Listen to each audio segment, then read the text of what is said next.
देखो, मैं मेरी बात को शुरू कर रहा हूं। आप जिस अवस्था में हैं, अच्छा 12वीं कक्षा के बच्चे कितने, हाथ खड़े करो। ओके, 11वीं के कितने हैं? 10th के?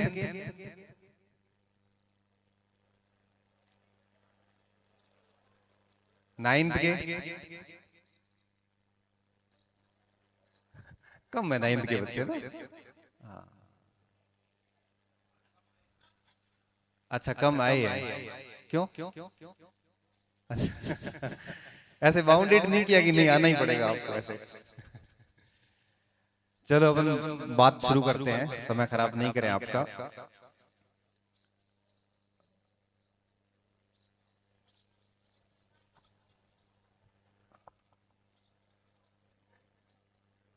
अब आप शांत हो तो मैं बात शुरू करूं, नहीं तो क्या बोलूं बताओ।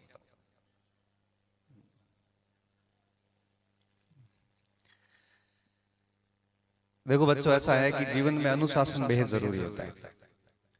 अगर आप आधा घंटा, 2 घंटे, 3 घंटे, कल मैं एक कार्यक्रम में गया था, किसी हॉस्टल में गया था चोटन के अंदर, राजपूत छात्रावास में गया था सर। 200-250 बच्चे थे,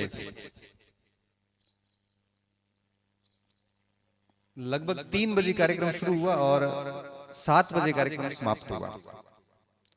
4 घंटे में सर बच्चे टस से मस में एकदम शांति से बैठ रहे। बड़ा मैं तो गौर से देख रहा था उनको कि इनमें कितना अनुशासन है। नहीं नहीं, ये ऐसे तो अपन तो यही नॉर्मली बात कर रहे हैं, थोड़ा माहौल को ठंडा कर रहे हैं क्योंकि बच्चे और सारे सीरियस हो रखे हैं।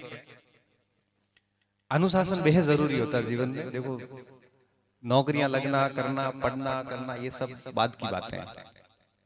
अगर आप अनुशासित नहीं है तो आपके ऊपर कोई और शासन करेगा।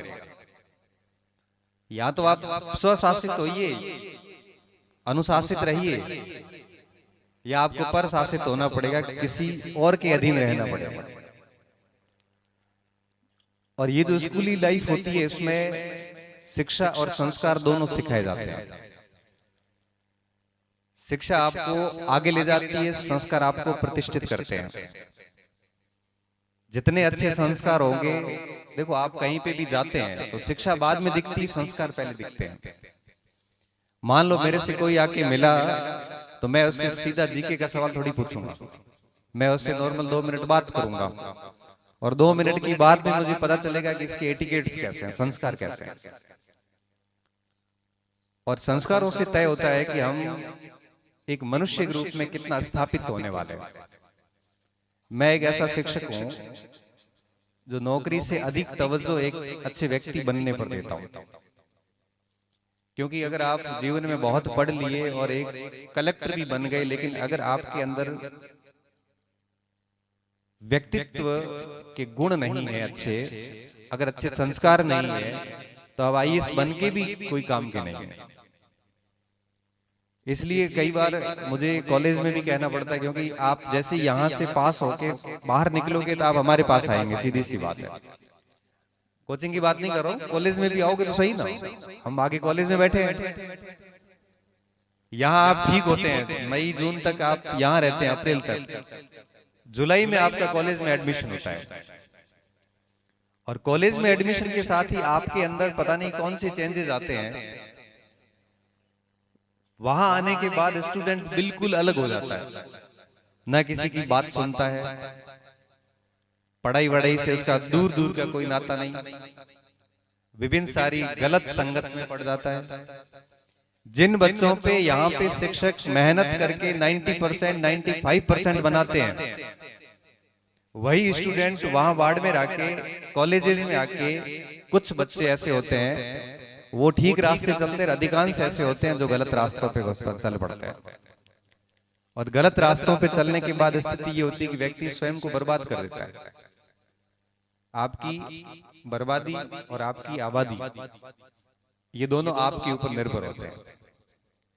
अगर आपका आचरण बेहद अच्छा है, आप गलत लोगों से बेहद दूर है, तो निश्चित तौर पे आप बेहद आगे जाएंगे। और कॉलेज के बारे में कहा जाता है कि ये एक ऐसी कालिक है जिसके अंदर कोई घुस जाता है और वापस बेदाग बाहर निकलता है, तो इसकी बहुत बड़ी उपलब्धि मानी जाती है, क्योंकि वहां पे आपको हर प्रकार के स्टूडेंट मिलते हैं। और मैंने ऐसे कई उदाहरण देखे। आज से कोई 3 साल पहले का एक उदाहरण बताता हूं आपको। एक बच्चा आया जिसके 97% थे 12वीं कक्षा में, और बाड़मेर कॉलेज में उसको एडमिशन लिया।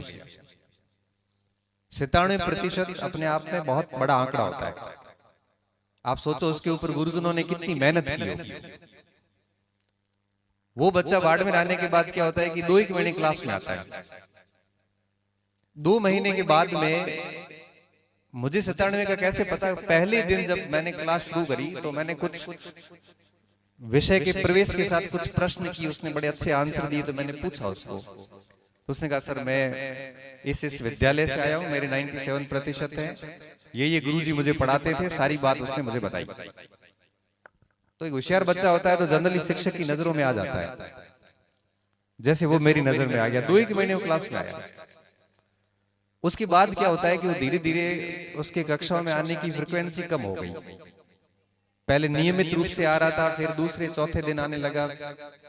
ऐसे करते करते कुछ 2-1 सप्ताह के बाद में ऐसी स्थिति आई कि मैंने उसको क्लास में देखा नहीं कई दिनों से। तो मैंने आसपास के बच्चों को पूछा, मैंने कहा वो बच्चा आ नहीं रहा है, कहाँ गया? तो सर हम तो जानते ही नहीं है, पता नहीं, देखा नहीं कहीं पे भी उसको। एक दिन अनायास जैसे मैं बाहर निकला कॉलेज से, तो वो बाहर कॉलेज के बाहर पार्किंग की व्यवस्था है, वहां पे कुछ लड़कों के साथ में खड़ा है। तो मैंने उसको बुलाया, मैंने कहा तो क्लास में नहीं आ रहा आजकल? तो सर ऐसे घर पे कुछ काम था, ये वो। ठीक है, मैं समझ गया चीजें, क्योंकि उसका जब आया था तब उसका ड्रेसिंग सेंस और 2 महीने बाद का ड्रेसिंग सेंस मैं देख रहा था, उसके कपड़े ही बदल गए थे। उसके पहले बड़े छोटे छोटे बाल रखे हुए थे, आज उसके बाल की स्टाइल भी चेंज हो गई थी। और ये विदिन 15-20 दिन के अंदर ही मैं देख रहा था ये सारी चीजें। कुछ दिन बाद मैंने उसको एकांत में बुलाया, थोड़ा उसको समझाया। मैंने कहा बेटा तुम गलत लोगों के साथ में, कल मैंने तेरे को स्कॉर्पियो में बैठे हुए देखा है और बड़ी आगे की सीट तेरे को बिठाया गया, क्योंकि जितनी भी गलत चीजें होती बहुत आसानी से उपलब्ध हो जाती है। चाहे नशा हो, चाहे ऑनलाइन गेमिंग की दुनिया हो, चाहे रोल आवारे लड़के हो, चाहे गलत दुनिया जितनी भी है, आसानी से संपर्क में आ जाती है। तो मैंने उसको कहा कि कल जिस तू स्कॉर्पियो में बैठ के जा रहा था, वो लड़का इस कॉलेज का सबसे नोटोरियस लड़का है, और उसके साथ मत घुमाकर तू लास्ट में पुड़िया बेचता हुआ नजर आएगा। ये मैं आपको विश्वास के साथ उस बच्चे को कह रहा हूँ कि तू बहुत बर्बाद हो रहा है। पिताजी क्या करते हैं? तो सर पिताजी मेरे कमठे के काम पे जाते हैं। पिताजी कमठे के काम पे जा रहे हैं, बेटा है वो बाप को अमीर बनाने की कोशिश में है कि हाथों हाथ अमीर बना दूं रातों रात ही उसको। और आपको पता है कि शॉर्टकट में कोई भी किया गया कार्य अंततः जेल में ले जाता है। अब वो स्टूडेंट को मैंने सारी बातें बताई, लेकिन होता ये है कि उम्र ऐसी होती है कि इस समय कोई भी सही बात कही जाएगी तो उसको गुस्सा आएगा कि सही बात सुनने की स्थिति में कोई व्यक्ति नहीं होता है। कहते हैं ना, जो सबको बुरी लगता है ना वही सच्चाई है। 5 महीने गुजरे, 6 महीने गुजरे, कुछ समय गुजरने के बाद में जब सेकेंड ईयर का साल आया तो उस बच्चे के 2-1 बैक आई, और एक दिन मेरे को ऐसे मिला, वो उस समय चुनाव का प्रचार कर रहा था। चुनाव के प्रचार होते हैं कॉलेज में, इलेक्शन भी होते हैं, वो कर रहा था। देखते देखते अभी कुछ दिन पहले बाड़मेर पुलिस ने कुछ लड़कों को गिरफ्तार किया था, ये कुछ सामान बेचते हुए, ये ड्रग्स स्मगलिंग वाला सामान, और उसको उठा के डाल दिया जेल में। और वो पार्टी पकड़ी हुई और पूरी शहर में घुमाए जा रहे थे। और मेरे सामने जब वो न्यूज आती है तो मैं देखता हूं कि उसको कितना समझाया गया था। अब उसके ऊपर एनडीपीएस के कई सारे एक्ट लग जाएंगे और बच्चा देखते देखते बर्बाद हो गया। उसकी मुझे लगता है फाइनल ईयर की एग्जाम अभी बाकी है, मार्च में है, उससे पहले उसका करियर तबाह होगा। इसलिए मैं कहता हूं कि आप यहाँ पे पढ़ रहे हैं, गुरुजन आपके ऊपर मेहनत कर रहे हैं, माँ बाप आपसे उम्मीदें लगाए बैठे हैं, नई जनरेशन आपसे ये सीखने की कोशिश कर रही है कि मेरा बड़ा भाई या बड़ी बहन क्या करेगी, उस अवस्था में अगर आप इस रास्ते पे जाते हैं तो ये सारा का सारा धरा रह जाता है, आप कुछ भी हासिल नहीं कर पाते। इसलिए मैं जब भी कभी विद्यालय के किसी कार्यक्रम में जाता हूं तो 3 बातें जरूर कह के आता हूं। पहली चीज, पढ़ाई हो तो करो, नहीं हो तो कोई इश्यू नहीं, लेकिन इस तरह से जो गलत कार्य है, नशे पते के, मोबाइल की दुनिया में जो गेमिंग का नया जो सिस्टम चला है उसके, और ये शॉर्टकट में जो पैसे कमाने के तरीके हैं, ये आपकी जनरेशन में बेहद अधिक है। आप इनसे बच के रहें। पढ़ाई भली मत हो आपसे, क्योंकि पूरी दुनिया नौकरी नहीं रहती है, 2% नौकरी लगते, 98% लोग उससे भी अच्छा जीवन जीते हैं। दूसरी बात, आपका जीवन बड़ा सरल होना चाहिए। सरल जीवन का मतलब होता है कि कहीं झूठ नहीं बोलना पड़े, कहीं लुकाना छुपाना ना पड़े। जहां आए गए मस्त रहिए जीवन के अंदर। इस जीवन को जटिल बनाने की आवश्यकता नहीं है। क्यों? इस उम्र में हम दिखावे की दुनिया में होते हैं। हमारे बारे में ये कहा जाता है कि ये जो जनरेशन है ये सफल बनने की कोशिश नहीं करती है, सफल दिखने की कोशिश करती है। सफल बनने की कोशिश नहीं करती, बल्कि सफल दिखने की कोशिश करती है। सफल दिखने की कोशिश है दिखावे और विभिन्न प्रकार की डींगे हाँकने तक सीमित होती है। सफल दिखने की कोशिश में आप सफल कभी होंगे नहीं। इसलिए इस प्रकार की चीजों से हटके आप एक बड़ा सरल सा जीवन जिए, अच्छे मित्र अपने पास में रखें और 4-5 घंटे बढ़िया रेगुलर पढ़ाई करें और गलत आदतों से हमेशा दूर रहें। कल एक स्टूडेंट मेरे पास आया पाली से मिलने के लिए, हर दिन आते हैं। वो बच्चा कह रहा, सर मैं बाड़मेर के किसी प्राइवेट स्कूल में पढ़ रहा था और मेरे बड़े अच्छे प्रतिशत थे, तो घर वालों ने माना कि ये बड़ा ब्रिलियंट स्टूडेंट है और IAS बनेगा, तो इस उद्देश्य से मुझे जयपुर भेज दिया। मैं जयपुर चला गया, मैंने वहां पे पढ़ाई शुरू करी। वहां जाके सर मैं रोल हो गया। रोल होने का मतलब ये था कि पढ़ाई छोड़ दी, बाकी सारे काम शुरू कर दिए। अब सर 4 साल बीत गए। 4 साल बीतने के बाद मुझे एहसास हो रहा है कि मैंने गलत काम कर लिए, समय बर्बाद कर दिया। अब मुझे सर रास्ता दिखाइए। अब मैं उसको कह रहा हूँ कि स्कूल लाइफ और कॉलेज की जो लाइफ होती है उस समय हम गलतियां कर रहे होते हैं, जिसका पता हमें 4 साल बाद चलता है, तब तक समय बीत चुका होता है। इसलिए मैं आप सभी को ये कहता हूँ कि जैसे स्कूल से निकल के कॉलेज में आओ, आप 3-4 साल तक बढ़िया मेहनत करना, अच्छे दोस्त पास में रखो, खूब खेलो कूदो पढ़ो, लेकिन कोई भी गलत कार्य में संलग्न मत हो, क्योंकि गलत कार्य आपकी जान भी ले सकता है, आपके परिवार को बर्बाद कर सकता है। अगर कोई गलत व्यक्ति आपके संपर्क में रहता है तो ऐसे व्यक्ति से जितना जल्दी होता है उतना आप दूर हो जाइए।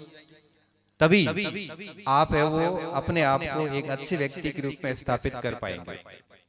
मुझे याद है 2012 में मैं एक कार्यक्रम में गया था, 12 के अंदर की बात कर रहा हूँ।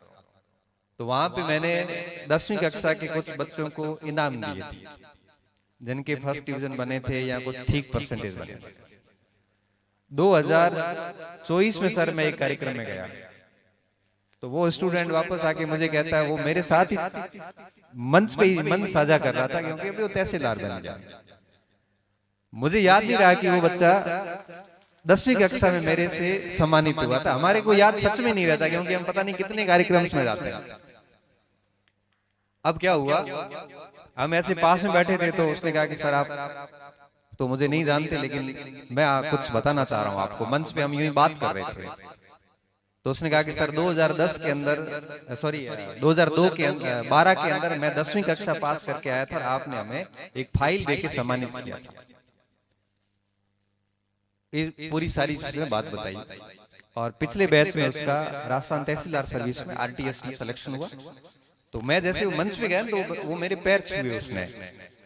तो मैं एक बार तो समझ नहीं पाया कि भाई अतिथि है, पैर किस लिए छुए। कई बार तो क्या है कि ऑनलाइन दुनिया में मेरे 1-1.5 लाख स्टूडेंट है, पता नहीं चलता मैंने किसको पढ़ाया किसको नहीं पढ़ाया, शक्लें देखी नहीं होती। हो सकता है मैंने कहा पढ़ाया हुआ, फिर पता चला कि भाई ये तो तहसीलदार सर्विस में, मैंने तो नहीं पढ़ाया होगा डेफिनेटली। फिर मैंने पूछा तो कहा कि सर 2012 के अंदर मैं आपसे सम्मानित हुआ था, और उस समय भी मैंने यही बातें बताई थी कि नौकरी वोकरी लगे तो लगे, कोई बात नहीं, नहीं लगे तो भी कोई बात नहीं, लेकिन एक जीवन बढ़िया अच्छा होना चाहिए, ताकि जीवन में जब भी आप भी कभी किसी के बाप बनेंगे या दादा दादी बनेंगे तो कम से कम बच्चों को सही शिक्षा तो दे पाओगे, नहीं तो आप गलत करोगे तो आप अपने बच्चों को कभी नहीं कह पाओगे कि आप ये मत करना ये मत करना।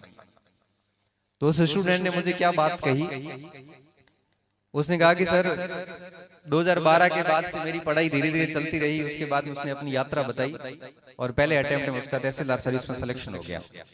तो मुझे ऐसा बड़ा अच्छा लगता है कि इस स्कूली लाइफ में अगर आप कोई अच्छा निर्णय ले लेते हैं और अच्छी चीजें अपनाने का फैसला कर लेते हैं तो मैं चाहूंगा कि भविष्य में मैं कभी यहाँ पे वापस आऊं तो आप भी मेरे साथ इस मंच पे है वो बैठे और इस पे क्यों किसी और बड़े कार्यक्रम में मैं जाऊं और आप कहो कि सर आप एक बार विजय मेमोरियल स्कूल में आए थे और वहां पे आपने हमें है वो 4 शब्द कहे थे और वहां से अपना डायरेक्शन हमने चेंज किया, पढ़ना शुरू किया। आप बताओ कि शिक्षक के लिए ये सबसे बड़ी उपलब्धि होती है जब यहां से बैठा हुआ कोई बच्चा यहां पे आता है तब ये बातें होती है सार्थक, नहीं तो ये बोलना करना सब फिजूल हो जाता है। हम हर जगह बोलते हैं लेकिन 100 में से 1 तो बच्चे उस बात को अपना लेते हैं। वापस वही बात है, समय की कमी है। अब मैं भी प्रस्थान करूंगा, आगे कहीं और भाषण देना है 2-3 जगह पे और उम्मीद करता हूं आप सभी बढ़िया पढ़ेंगे। मेरी कहीं पे भी आवश्यकता हो तो आप मुझे याद करना। इस विद्यालय के कई बच्चे मैंने पढ़ाए हैं, खेताराम इस विद्यालय का स्टूडेंट है। हाँ मैं वहीं जा रहा था, वो मेरा स्टूडेंट 2016-17 में मेरे पास आया था कि सर मेरे को नौकरी लेनी, मुझे नहीं पता मुझे कैसी लेनी है। मैंने कहा मैं बता रहा हूँ वैसा कर लेना, काम अपना अपन कर लेंगे। 2 साल वो बच्चा मेरे पास रहा, खेताराम अभी आया हुआ होगा या आने वाला होगा, कह रहा मैं सर लेने आऊंगा आपको। बीएड चल रही थी और मेरे को कहा सर मुझे नौकरी चाहिए, बाकी मुझे पता नहीं, मेरे आसपास भी किसी की नौकरी है नहीं। तो मैंने कहा तेरे को लेक्चरर बनाते हैं।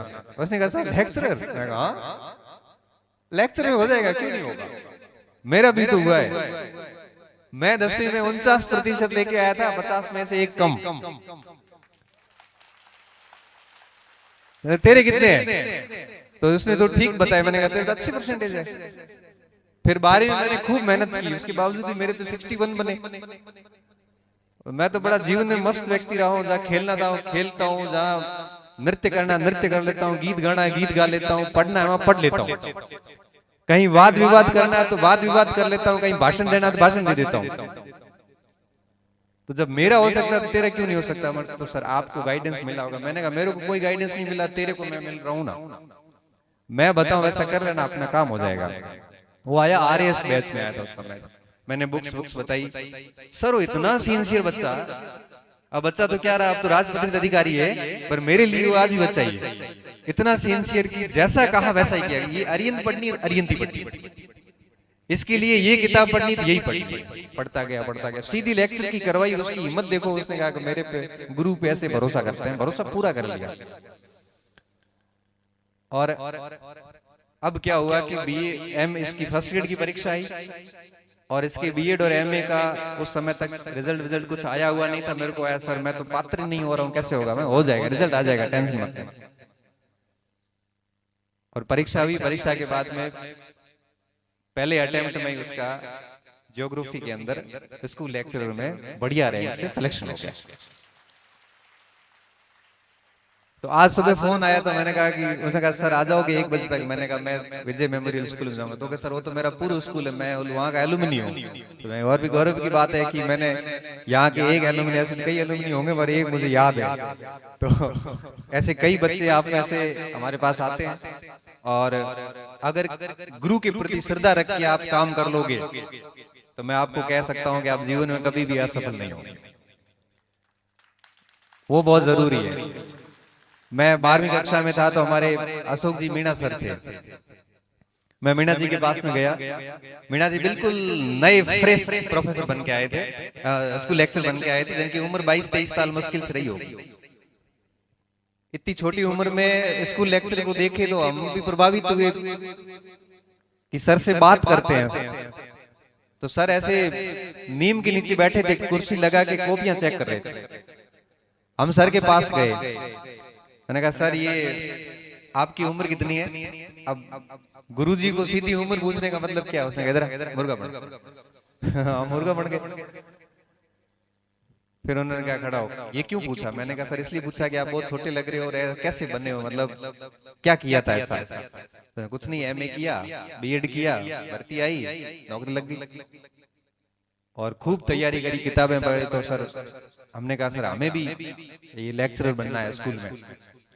उन्होंने कहा बेटा 12वीं कर लो, उसके बाद बीए होगी, उसके बाद बीएड होगी, उसके बाद एमए कर लेना। मैं किस में करनी है? जिस विषय में आपकी पसंद हो, और उसके बाद में उसकी किसी शिक्षक से मिलना, वो किताबें बता देगा, पढ़ना और हो जाएगा। अब हम उनसे इतना प्रभावित थे कि हर दिन कहीं अकेले मिले और जब जाके वहां जाके चिपक गए और वहां जाके उनसे 10 बातें करनी। क्यों? क्योंकि बड़ा अच्छा लग रहा था उनसे बात करना, क्योंकि वो नए नए आए थे। और फिर उन्होंने हमें कुछ ऐसी बातें बताई कि गुरु का किस तरह से सम्मान करना है, किस तरह से पढ़ना है। हर दिन हम पूछते थे और वो बताते थे, और परिणाम ये निकला कि हम प्रोफेसर साथ में बने। स्कूल लेक्चरर तो वो हमारे से बहुत पहले थे, और जैसे ही मेरा एमए हुआ और उसके बाद में प्रोफेसर की जब भर्ती आई, तो अशोक जी और मैं एक ही बैच के प्रोफेसर हैं। तो एक बार यूं ट्रेनिंग में मिले कहीं, तो मैंने पैर छुए, उसने कहा बड़ा पैर मत छू, अब तो मेरे छूने जैसी स्थिति है कि मेरा बच्चा तेरे से पढ़ रहा है। अब उनका लड़का मेरे से पढ़ रहा है, इतिहास पढ़ रहा है, क्योंकि वो तो इकोनॉमिक्स के थे। अब आप सोचिए कि हम जब उनके साथ बैठते हैं बड़ा अच्छा सा लगता है कि ये हमारे गुरु है और इन्होंने जैसा किया वैसा हमने किया। इसलिए मैं आपको कहता हूं कि किसी भी प्रकार की गलत आदतों में नहीं रहना।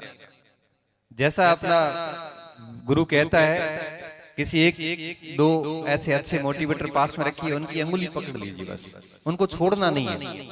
डांट दे तो भी नहीं छोड़ना है, नहीं बताने की इच्छा है तब भी उनको टॉर्चर करते रहो। सर इसके लिए क्या पढ़ना, सर इसके लिए क्या करना है। जितना शिक्षक को परेशान करोगे पूछ पूछ के, उतना शिक्षक को भी छुट्टी के बाद आनंद आता है कि कितना बच्चे कितने इंटरेस्टेड है, और आपको भी बहुत सीखने को मिलेगा। वो जेम्स मिल ने अपनी पुस्तक उपयोगितावाद में एक बात लिखी है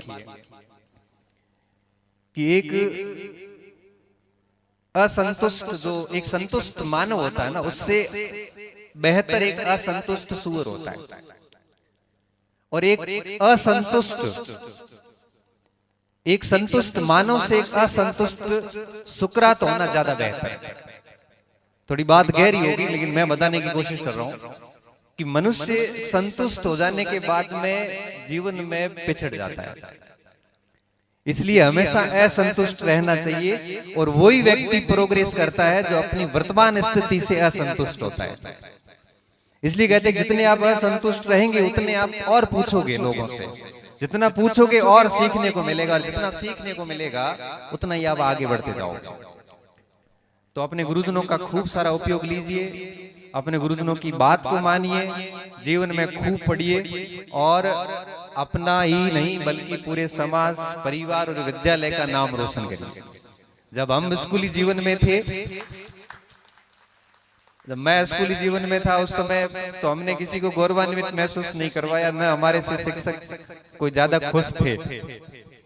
कॉलेज में आए तब भी यही हालत थे, लेकिन उसके बाद में पढ़ाई करी, मेहनत करी, और जैसी नौकरियां लगी तो आज हमें हमारे पूर्व स्कूल वाले बुलाते हैं और कहते हैं, बड़ी शान से कहते हैं कि हमारे अपने स्कूल का स्टूडेंट रहा होगा। और हमारे लिए वो जीवन का सबसे अहम लम्हा होता है जब हमारे पुराने शिक्षक ये कह के परिचय करवाते हैं कि ये अपने पुरानी एलुमनी है या अपने विद्यालय के स्टूडेंट रहे। इससे बड़ी कोई उपलब्धि नहीं हो सकती। और खूब पढ़िए, मेहनत करिए, और पूरे विद्यालय प्रशासन का मैं धन्यवाद करूंगा, मुझे यहाँ पे आमंत्रित किया। और गुरुजनों को कहना चाहूंगा कि आप इन बच्चों को बड़ी शिद्दत से पढ़ाइए। ये रो मटेरियल है, कच्ची मिट्टी है, इसको आप जैसा बनाओगे वैसा ये बन जाएंगे। आपके ऊपर बहुत बड़ी जिम्मेदारी है इन बच्चों को संस्कारित करने की, शिक्षित करने की और इनको आगे बढ़ाने की।